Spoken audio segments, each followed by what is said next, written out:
Siomra Ladies and gentlemen, welcome back to Collecting Issues, where this week we'll be taking a look at Blacksad by Juan Díaz, Canales and Juanjo, Guarnido, collecting volumes 1 to 3 of the comic book originally published by Dargo Comics, now published in 2010 by Dark Horse. Yeah, I think you've done it. Yeah, that would take 7 or 8, everybody. 7 or 8. Benjamin. Or 8. That was vexing. The first thing, Ben, to say is, unlike our other comics that we've reviewed here, well, we don't review comics, do we? We talk about them. We dissect them. This is a bloody big hardback thing. You could kill a man with this. It's a hefter. Yeah. It's a hefter. I think volume 4 of this book will probably revolve around someone being killed with this book. Yes, more than likely, in a meta-commentary on death. Probably quite expensive. Not madly expensive. Not madly expensive, quite reasonable actually. Dark Horse does a luxury comic for an affordable price, Michael. Sounds like you're doing an ad. This is not brought to you by Dark Horse Comics. This is only $30. But if Dark Horse Comics would like to bring us to you, we will switch this to a Dark Horse reading club and you can sponsor us as much as you want. That's only $30. Yes, it's only $30. I play the same for the Inhumans collection. Oh dear. And I that's still a have softback. that sitting in my home. Do you? I must give it back to you, yes. I must give it back to you. Oh. It's sitting at home in my thing I noticed the other day. That's not what we're here to talk about, Michael. We're here to talk about this wonderful comic. Before we begin, Michael, I'd like to read an old quote. Oh, quotidian. An old quote. Normally we don't start with a quote, ladies and gentlemen, but I think this one is very, very important. It comes from Umberto Eco in one of his classic books dissecting fiction, Casablanca, or the cliches are having a ball. The quote goes, 2 cliches make us laugh, 100 cliches move us, for we sense dimly that the cliches are talking among themselves and celebrating a reunion. I think this is really important, Michael, because this is a really unusual comic. It's a little bit like Zootopia, if Zootopia starred Humphrey Bogart as he went along. It's a classic kind of noir detective world. It's a noir detective world, Ben, where everyone's on the fags. Where everyone's on the fags. Everyone's all doing a murder. And there's a lot of slapping women around. Do women get slapped? I didn't think they Well, they do get murdered. They get murdered They get a good bit. quite a bit. Yeah, but so do men. So that's do men. fine. There's plenty of murder. Yeah, everyone gets murdered. Murder galore. The ironical thing, though, Ben, is, of course, they're all bloody animals. The animales, if you're going with the original Spanish. But yeah, so this is a comic in translation, Michael. Mm-hmm. You and I have tackled this kind of topic before on our other podcast. This is our first one, I think, in translation on the Collecting Issues. I think it is. And it centres around the titular character, Blacksad. This is a French comic, Ben, written by Spanish-speaking people. Yes, from Madrid. So this is or as they say in Madrid. So this is a real European job. Yes, because we, Michael, despite outward appearances, are European. Irish people don't look very European. We're not very stylish. Our cuisine isn't that great, and quite frankly, the climate could use a little bit of improving. I am incredibly stylish, Ben, and nothing beats coddle. And the rain never bothered me anyway. Nice. Benjamin. Yes. This is set in a world where everyone is animals. Animalish. But that doesn't appear to matter. At all. No. In the slightest. It's a human world. It's a human world. Apart from 1 or 2 things, which we'll touch on later. Yes. These could very much just be people. Yes. They are people. And I think it's Jim Steranko who says in the introduction, basically... Did you read the introduction, Michael? I always read the introduction, Ben. Oh, sorry. Basically, what's happening here is these are human characters. Yes. Through and through. Yes. Humans. Yes. But they're, rather than being cartoony caricatures, they're just caricatured as the animal which they would most resemble. Yes, that's fair. So the heavyweight boxer is a big, out-of-shape gorilla, for example. The police chief is a German shepherd. He's a German shepherd. He's by the book. He's up and down. The lizardy man is a lizard. He's an assassin. Yeah. So, yeah, it doesn't matter that they're animals. And you would think that might matter because, for example, if a cat and a dog fall in love, what happens there? They have little babies that look a little bit like a cat and a little bit like a dog. But then that doesn't make sense in this world, because why doesn't everyone then look a little bit like a combination of different animals? Because it's a comic book and suspension of disbelief is quite essential. Yeah, that's where I was going, man. I wanted you to say it, basically. You have to believe a world where a cat and a horse can fall in love. A fictional world, guys. Best not to apply real world biology to a not real world. Exactly. They've all worked it out. It all pans out the right way. It's absolutely fine. I think, Ben, the art style of using animal caricatures as people is inspired. Yeah, well, I think in many ways, Michael, I really enjoy this art style. I think it's some of the most beautiful art I've seen in a comic ever, really. I like the colouring. I like they're so expressive. for animals, Michael. Very expressive So animals. expressive. And there's no lazy art here. Not a single bit of lazy art, Ben. They constantly look as they should as an animal, and yet have been given so much personality by Juanjo Guarnido. Sorry, I'm going to get that wrong many times. It's a phenomenal achievement. The soft watercolor coloring, the rooms. There's a fantastic room panel just there, Michael. Oh, bloody hell. It's like an architect has done it. It's like an architect has done it. It's a stunning achievement, Michael, in terms of art. Anytime a character is coming into a room or walking out of a room, it's not a wasted panel to see a big full-page spread of someone just walking out of a room with the character. Because the rooms... Look at that room, Ben. They remind me of the old cigarette ads. It's that very stylized type of art, Smoke John Player. One a day keeps the doctor away. I won't. No, you shouldn't, and nor should anybody else. If anybody's listening to this, don't smoke. Don't do it. Michael, it has 3 key issues. It's got something in the shadows. It's just somewhere within the shadows. Somewhere within the shadows, which is the first in the collection. Yeah. Then we have the Arctic Nation, which is number 2 in the collection, and then finally it finishes with Red Soul. As the 3rd in the collection. These comics are a little bit different. These were never paperback issues, Michael, sold in a thing. They were sold as complete stories, little vignettes. So essentially what we have here is 3 small graphic novels collected into one big thingy-jobby. Yeah, which is quite nice and quite a lot for us to read and dissect. So let's get into it, Michael. All right, we're going to get into it then. As I said, titular character Blacksad, John Blacksad, and we're introduced to him and his history in the first one on a classic case of a dame gone cold. First page, Ben. First page, bloody corpse. Second page, there's a nude, sexy corpse of a lady animal. Lady cat. Well, is she a cat? That's what I was going to say. If I had one single criticism of the art in this entire book, it's that the sexy ladies are all the same animal. Yes, that's true. They're all a kind of vaguely... He's nailed the sexy lady animal. They're all a kind of vaguely halfway between a catty doggy thingy. And the ladies, the sexy ladies specifically, look less like animals. They look more like women with ears. They're women with ears. They're furries with a painted nose. Especially in the last one. The last sexy lady is very much just a human. Yeah. But, so... Literally, my only criticism of the art in this entire thing is that... occasionally the sexy ladies are a bit too human. Yeah, the sexy ladies are the only characters who, if you lined them up, I wouldn't be immediately able to tell you, oh, that's Weekly, that's Blacksad, that's Detective Smirnoff. Everyone else is entirely recognisable. But the 3 sexy ladies, or the 4 sexy ladies, the only thing that really distinguishes them is their skin colour. Yeah. Or their fur colour, I suppose. There's a kind of tan one, there's a white one, there's a brown one, and then there's another kind of tan one. Yes, we do the rounds of the tans. So yeah, but Ben, also, and we don't like to get too Freudian on this podcast. We don't. But Ben, we know each other pretty well at this stage. We do. And this comic has given me just a true insight into your Freudian complexes. What do you mean, Michael? Did you read this perhaps quite young, Benjamin? No, actually I didn't. I read it quite late. But I read it because it appeals to many of the others. I bet you it bloody does. It's a noir comic, Michael, as I said already. I studied noir fiction at university. Oh, college boy, is it? College boy. I did an entire year of studying noir novels and mid-20th century fiction in America. So this is my cup of tea, Michael. I bet you it is. That's why I read the little quote about cliches at the beginning. This is nothing but cliches from top to bottom, Michael. This is a European's understanding of American politics, cliches. Yes, it is, everything isn't it? like that. Sorry, go on. Go on, you go on. Sorry. This person has based their entire view of America from old 1930s, 40s and 50s films. Yes. And isn't it interesting that the first kind of European bande dessinée comic that we've decided to do on Collecting Issues is thoroughly American. Is so American. Yeah, there's people in trench coats, there's dames with a fag. Yeah. There's a broad who could have been an actress and she's in a dive bar.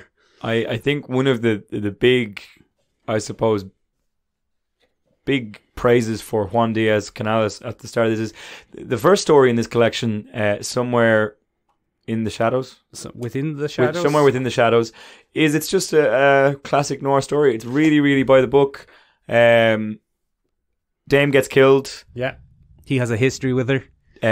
She's in the nude. You can see her nips. Private Detective Gumshoe decides to try and work it out. Runs up against opposition. Runs into the henchman. Yeah. Goes all the way to the top. There's something rotten in the state of Denmark. Right at the top there, that chain. Right at the top of Trump Tower. Not Trump Tower. Gets arrested and then... police have their hands tied, so what are you going to do? You're going to get John Blacksad in the case. You're going to get him out there to hear it. So it's a classic, find the killer, do the killer. Turns out the killer is Donald Trump. Spoilers, by the way, but obviously you're reading this, so you've already known it. Yeah. He's a big ugly toad at the top of the tower. He killed her out of jealousy. I think one of the really interesting things here, they stick quite closely to the classic tropes. There's the femme fatale, the shady detective, the by-the-book cop. The Weasley hitman. The slimy businessman at the top. The ratty informer. But they do a great job of humanizing those tropes in a much nicer way. They really flesh them out. For example, the main dame, the main squeeze, who unfortunately perishes at the beginning of the book, she's a very tragic character. She's not a traditional femme fatale at all. It's clear that John Blacksad really adored her. But she had some weaknesses. She did. She liked the attention of men. She liked the attention of men. She basked in it. But she was also very talented and very soft on occasion. And we get to explore all these. John Blacksad is a lethal protector. In many senses, a charming Casanova type man, but he's also a man with some secret wounds to lick. Yeah, he's very big. Michael, he's very big. That's one of the interesting things about the animal thing. His animal thing plays no real doesn't matter bearing on the story. Cat, like... He can kick the crap out of a rhino if he really has to. Yeah, which doesn't make any sense. But that's okay. Well, it does, because rhinos here are about the same size as... Well, the rhino is specifically, he's the one person he can't really kick the crap out of. He's quite a big man. But the rhino's huge. But again... It doesn't matter that they're animals. Occasionally there's a comment like a lot of what they say about us is bullshit, but cats and rats really do have an animosity towards each other. I enjoyed one of the scenes I particularly enjoyed in the first collection, Michael, is where the lizard hides in the lizard bar from the rat. Yeah. And it's like weasel, I think, isn't it? It's a weasel. Yeah, it's some kind of vermin. Oh, Jesus. Well, no, weasels aren't vermin. Yes, they are. No, they're not. Weasels are predators. Are they? Yeah. Weasels eat rats. Learning with Michael. Yeah. Look at that shot though when the lizard I know, gets shot. So nice, isn't it? What a shot. The corpse, the thing, and in the end, it just plays by the book as it goes along. And I think probably the pair who designed this comic grow in confidence, because the next one we touch on is the Arctic Nation, Michael. Well, hold on a second. I see what you're saying, but I disagree with you. Okay, go on. Because although it's very by the book, it's easily my favourite of the three. Of course it is. No, it genuinely because it's such a clean story, Michael. It's a clean story, but also, Ben, it's my favourite of the three. I wouldn't disagree with you. He's a great character. He'll chop a man in the neck. He gets beaten up. It's a movie. Yeah. It's a movie about a dame. Yep. It's pretty low stakes. Very cinematic. Yeah. Very personal. Yeah. It's a real 1950s movie. Yeah. But a bit more modern sensibility. Oh yeah, it's hard to pin down the time exactly. It's a bit less. There are some moments where I'm like, oh. There aren't very many female characters in it. No, it would not pass the Bechdel test. No. It would fail horribly, I think. And in fact, I don't know if the murder victim has any lines, does she? I don't think so. I don't know if she does. I think, but I mean, isn't that the point in a lot of ways? She's his fantasy girl. She's on a pedestal in his mind. It's all of these idiots basically fighting over her, and no one thinks what does she want? It's amazing how Guarnido changes his art style to match memory versus reality quite a bit. Oh, Ben, the art in this is brilliant. Yeah, stunning. This is art. Stunning. This is what European comics have over American comics. Well, I mean, any day of the week. This took a long time to do. These are years apart, Michael. Yeah. 2 years on average apart. I would say that panel wherein there's the aftermath of the bat fight and the lizard man is dead in his apartment and it's a full page, that probably took as long to do as a monthly American comic. More than likely. You know what I mean? The prep, the plotting, yeah. But it shows, like, it's such a quality comic book. Even the way it's presented by Dark Horse is just lovely. It's a lovely collection. Oh, it's really nice. But anyway, so that moves us on. I suppose what messes with issue number 2, The Arctic Nation, is it gets very complex, Michael. Well, the message of this volume 2 appears to be there's black people and there's white people. And never the two shall meet. And this is kind of my main issue with volume 2, Ben, is they've decided to make it about a human issue, but about animals. Which is complex. It is complex. And gets messy. There's just a niggle in the back of my head the whole time with it of... Too on the nose? It's very on the nose. There's a kind of neo-Nazi party with a kind of Nazi-ish logo. Called the Arctic Nation. But then they introduced real Nazis in Volume 3. Yes. And we learned that the Nazis were actually a thing. So it's a little bit contradictory in its own history. Probably. But also, the fight between the blacks and the whites in this, both groups are minorities. Yeah. You know what I mean? Because it's an animal kingdom. It's an animal kingdom, and there are very few white animals in this. It's not like it's overwhelmingly white and the whites have all the power. The whites seem to have all the power in this town, but it seems to be some sort of coup. Yeah, it's almost like a backwater town in the United States. It's not. It's an urban environment. Yeah, that's been it's a torn apart, suburb. But it's like one of those stories where you wander off the beaten path and find a strange town. Yeah, but there just don't seem to be enough white animals and black animals to make this an actual split. You know what I mean? That was my issue reading this the whole time going, The Arctic Nation is my least favourite of the three. Okay. The Arctic Nation is my least favourite of the three, simply because there's a lot... Race is a very complex issue, Michael. I don't know if you know that. And it's an even more complex issue with animals. With animals. Like, go on, sorry. Sorry. No, you go ahead. No, go on. Go. John Blacksad is apparently black in this, which puts him more aligned. Apparently, John Blacksad is a minority in this comic. Well, in this town. Yeah, but in this comic, he would be a black animal. Yeah. But it doesn't... It's really... They seem to have taken the political stance of race as opposed to any of the cultural background of... Yeah, it's odd. There's no cultural debate on black versus white. There's no African American. It's not the same thing. But they have the Black Power movement. They do. And it gets very complex. And John Blacksad has a white muzzle. Yeah, and that becomes an issue. And that becomes an issue for both sides. Yeah. Where apparently black animals that have a patch of white will cover it in boot polish. I think sometimes... It's weird. What is their leather made out of in this world? I know, yeah. Each other's skins. It's a weird, yeah. What role do insects play? This is what insects are just insects. Yeah. But that's what I'm saying. That's what's a little bit odd about this. It's too complex. But that's why I really like Volume 1. Because Volume 1 exists in a world where it doesn't matter they're animals. Or what colour their pelts are. It doesn't matter. Well, if you're going to go down that road, go down the road, is what I'm saying. Mm-hmm. But either it matters that they're animals or it doesn't matter that they're animals. Can't have this flip-flopping. And in Volume 2, it suddenly matters that they're animals. But it doesn't matter what type of animal they are. It just matters... What colour their pelt their pelt is. Where do reptiles fall on the Arctic Nation black animal? Are they all right? Are they fine? Where do birds fall on this with their multi-pigmented... Well, there's the magpie guy. Yeah, the magpie guy is white and black. It's weird. It's weird. It's a weird thing to do. And I mean, if you can get past that... It's great comic. It's great comic. It's an enjoyable story. It's a classic debate. Yeah, there's a sex scene. There's a sex... They love putting the sexy furries. female animals in there. Mm-hmm. Turns out the polar bear is a paedophile. No, he's not, Ben. That's a smear campaign. Is it a smear campaign? It's specifically stated to be a smear campaign. Oh, is it? Yeah. Oh, that's interesting. Mm-hmm. I completely misread that, Michael. Doesn't the polar bear remind you very much of that old guy who often plays police captains? With Ed Asner.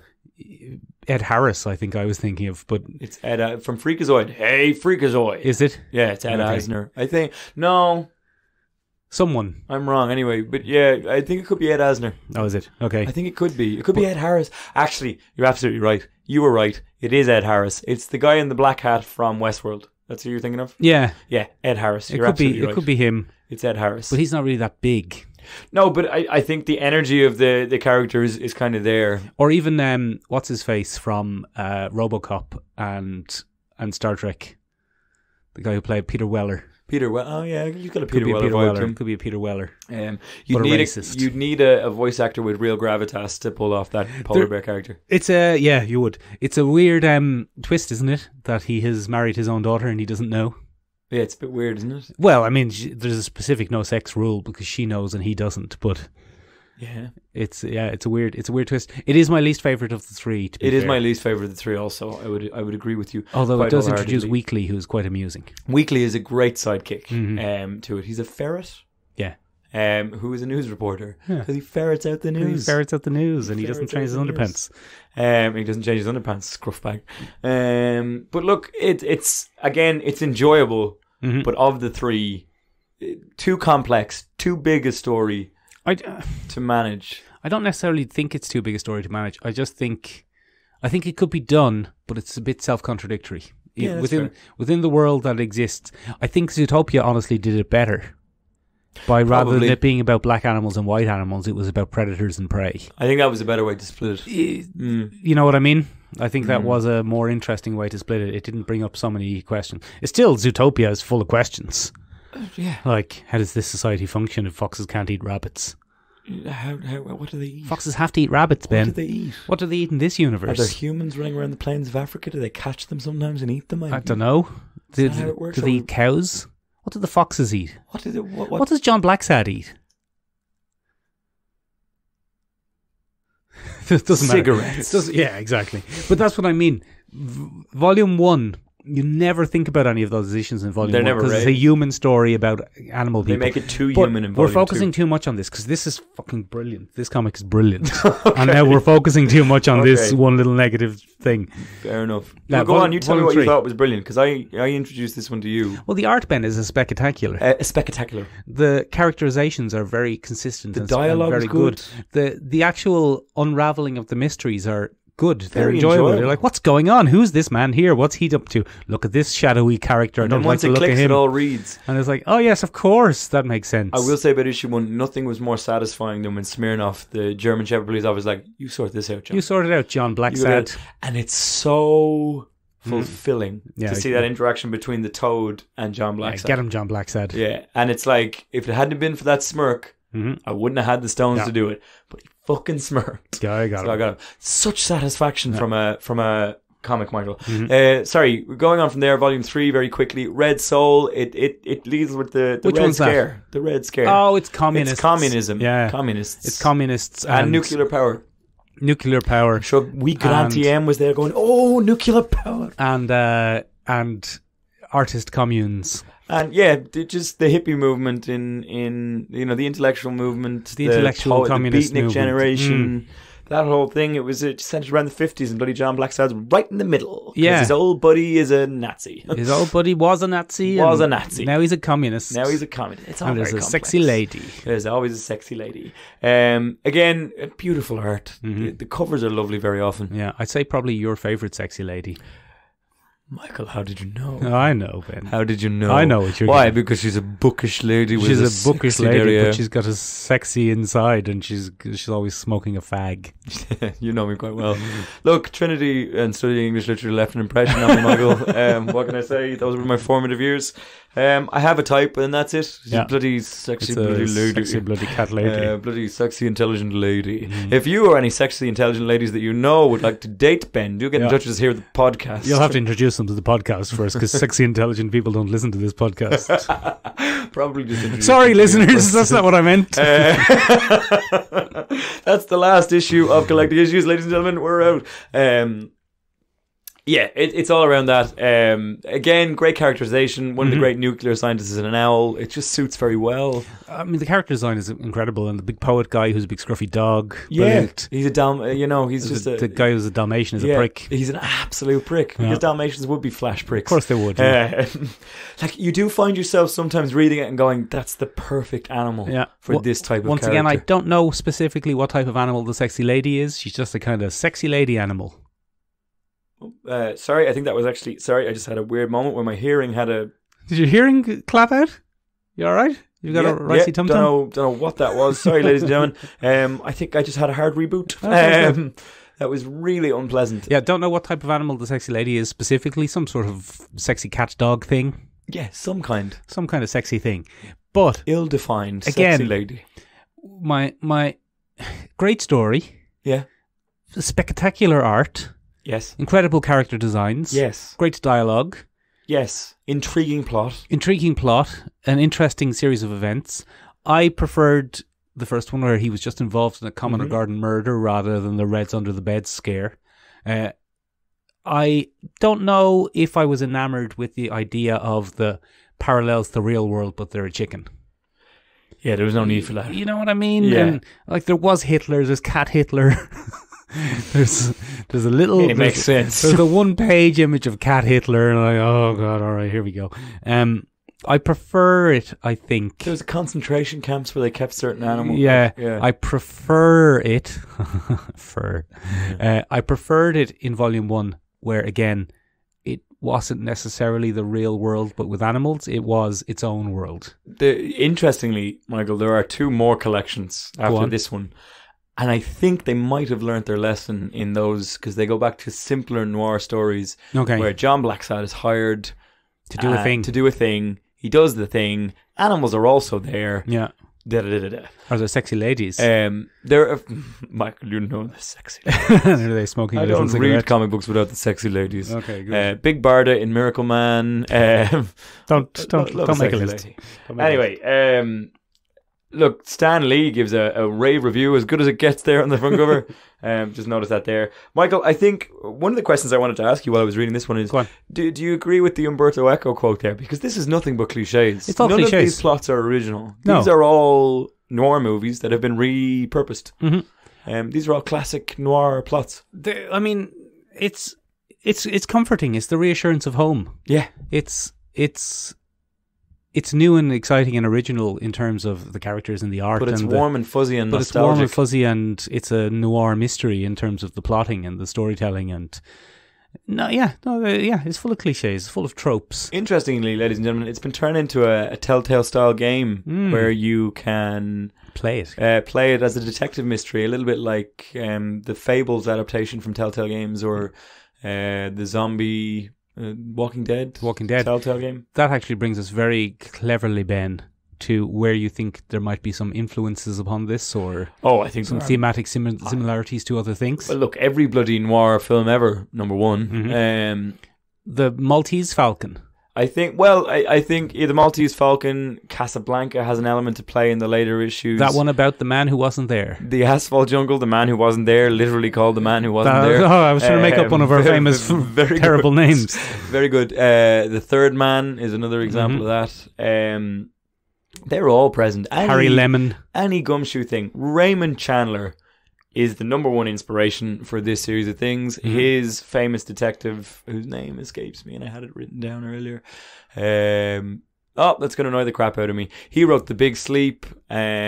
All of the big ones that you know came from Raymond Chandler. He is being channeled and just used to the nth degree here. What I will say is they don't allow their influence to dictate the kind of character they want to create. John Blacksad is a kind man.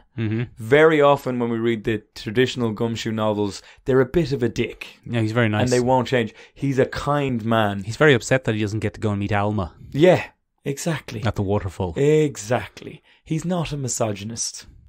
He doesn't call them dames. He does dame. wind them up sometimes. He does call them dames sometimes. He does. Okay, fair enough. He doesn't have a wind up as well. He likes to kind of wind them up and see what happens. But they're never dictated. He never becomes old fashioned or out of date. I don't know how they managed to avoid that trap. But it's pretty good. He wears a very high trouser. I think this male protagonist is also heavily influenced by lots of band designated male characters. A Dylan Dog, a Corto Maltese. He's smoking a fag. A strong man who's charming to women, doesn't take no slap. Cowboy Bebop may have influenced this in some form. Anytime he walks by a group of women, they're all like, oh my god. The college scenes are especially telling me that, where all the college women are just floating on air around John Blacksad. He's a very tall cat. He's a big tall cat.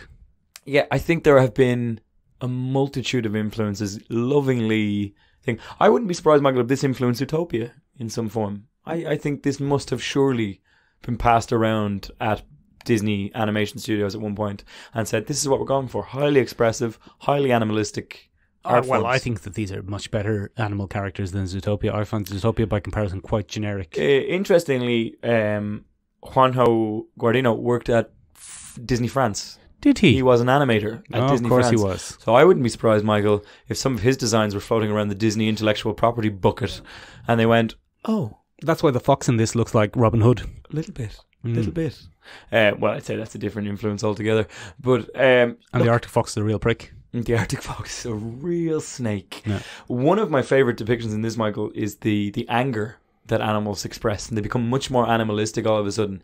When John Blacksad is pissed off, his hackles go up and his hair stands on end a little bit. And it becomes very snarling, growling kind of thing. It's very interesting. Yeah, they become much more animalistic once that happens.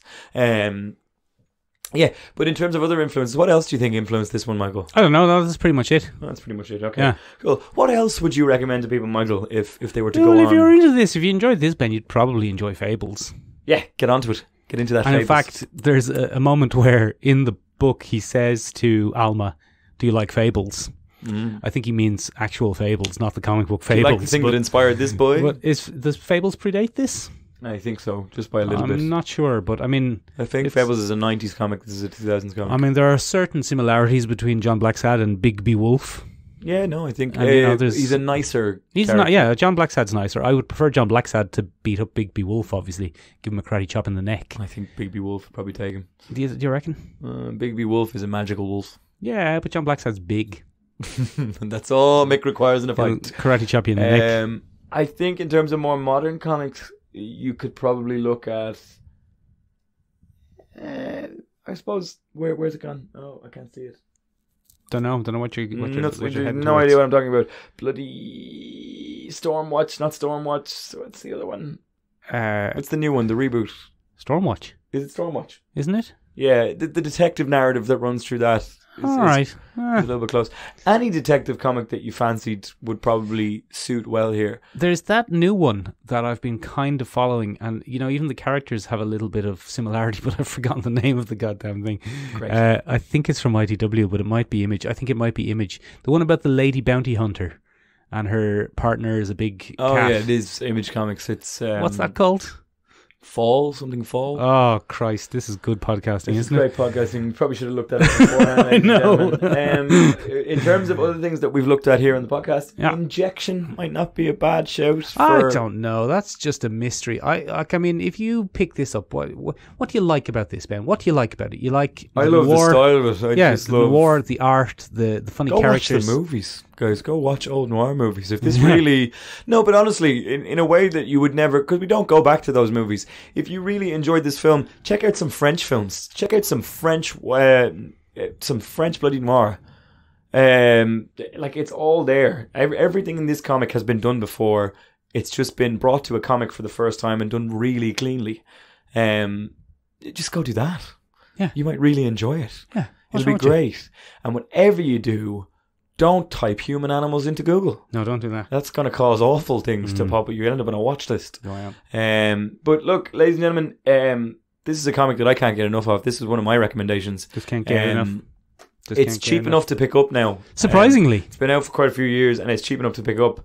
It is not going to change your world. It's not going to become your new addiction. It is a great thing to kind of ignite your love of comics. It's a fantastic adaptation for a genre that keeps to the strengths of the form without straying too far from them. It's just really enjoyable. It's just a great comic.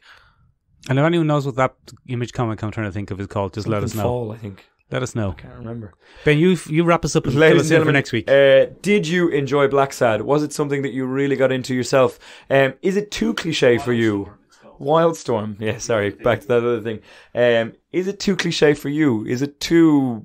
on the nose? Is it too classic? Which was your favourite of the three to read? Have you been a Blacksad comic fan for years? Tell us more and more and more. What else would you recommend if we were Blacksad fans? Ladies and gentlemen, next week we'll be taking a look at Alex Ross's Marvels from Marvel Comics, because I haven't read it and Mick is in utter shock as to that fact. You can find us in lots of different places, ladies and gentlemen. You can find us on seomrabeag.com, seomrabeag.com. Means tiny room in Irish. It absolutely does. You can find us on Instagram if you don't like the formality of websites. On the social medias, seomrabeag, seomrabeag on Instagram. If you're listening to us on Spotify, do give us an L follow and share us around if you fancy it. Share it with your friends. Start your own little mini book clubs and listen to it in groups. Yeah, read the bloody comic and write do it in pubs. Do some comics. You can do comics. Get into comics. Get into comics.